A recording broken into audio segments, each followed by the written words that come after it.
જે યુવાનો મવા જઈ રહ્યા છે એમાં મારા આશીર્વાદ છે કે जिसकी जितनी संख्या भारी उसकी उतनी हिस्सेदारी, वोट हमेरा और राज तुम्हेरा ये नहीं चलेगा। કારણ કે આ દેશ બંધારણ પ્રમાણે ચાલે છે। જ્યારે નવનીતભાઈ એ પીડિત થયા છે અને અન્યાય થયો છે ત્યારે હિન્દુ રાષ્ટ્રને નામે જે લોકો કાર્ડ ખેલી રહ્યા છે એમાંથી કોઈ પણ સંગઠનો આજે એની ખબર અંતર નથી પૂછતા। કોઈ સાધુ સંતો નથી આવ્યા, કોઈ કલાકારો નહીં, કોઈ સાહિત્યકારો નહીં અને કોઈ ભુવા પણ નહીં। તો માત્ર વોટ લેવા આવો ત્યારે તમે હિન્દુત્વનું કાર્ડ ખેલીને કોળી સમાજનો ઉપયોગ કેમ થાય છે? જ્યારે નોટ જોતી હોય, દાન જોતું હોય ત્યારે કોળી સમાજની હિન્દુત્વનું કાર્ડ ખેલવામાં આવે છે। સેવાનો પ્રશ્ન આવે ત્યારે હિન્દુત્વનું કાર્ડ ખેલવામાં આવે છે।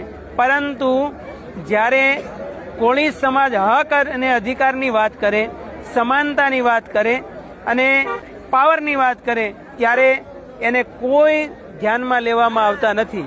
પરંતુ અત્યારે સમસ્ત કોળી સમાજ જાગી ગયો છે એટલે એનું લક્ષ્ય પૂરું થશે એવી શુભકામના સાથે જય ભારત।